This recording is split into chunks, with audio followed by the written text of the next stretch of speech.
Hello friends, TVS iQube Ather రిడ్జా ఈ రెండు ఈవీ స్కూటర్స్లో ఏది కొనాలని కన్ఫ్యూజన్లో ఉన్నారా?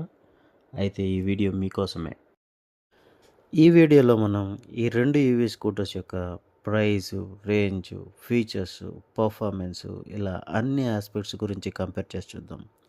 ఇక ఆలస్యం ఎందుకు, లెట్స్ బిగిన్. ప్రైస్ విషయానికి వస్తే వాటి బ్యాటరీ కెపాసిటీ అండ్ ఫీచర్స్ని బట్టి ఏథర్ రిడ్జా 1.17 lakhs నుంచి 1.8 lakhs ఆన్ రోడ్ ప్రైస్కి వస్తే టీవీఎస్ ఐక్యూబ్ 1 lakh నుంచి 1,67,000 ఆన్ రోడ్ ప్రైస్కి వస్తుంది.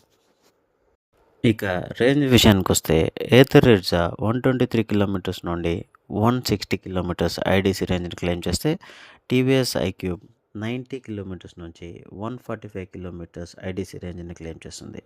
ఇవి రెండు totally depending on battery variant. So రిడ్జా మనకు స్లైట్లీ బెటర్ రేంజ్ని ఇస్తుంది అండ్ సిటీ రైడ్స్కి చాలా కంఫర్ట్గా ఉంటుంది.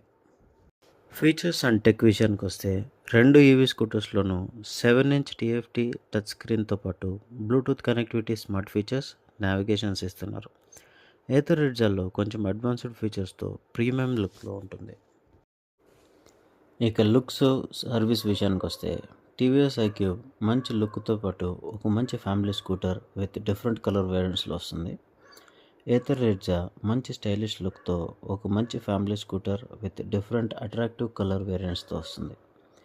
ఇక ఫైనల్గా రిలయబుల్ సర్వీస్ నెట్వర్క్తో పాటు బడ్జెట్ ఫ్రెండ్లీలో రేంజ్ తక్కువైనా పర్లేదనుకుంటే టీవీఎస్ ఐక్యూబ్ బెటర్ చాయిస్ అవుతుంది. రిలయబుల్ సర్వీస్ నెట్వర్క్తో పాటు సిటీలో చాలా charging points and better range, stylish looks కావాలి, ప్రైస్తో పని లేదు అనుకుంటే మాత్రం ఏథర్ రిడ్జా బెటర్ చాయిస్ అవుతుంది.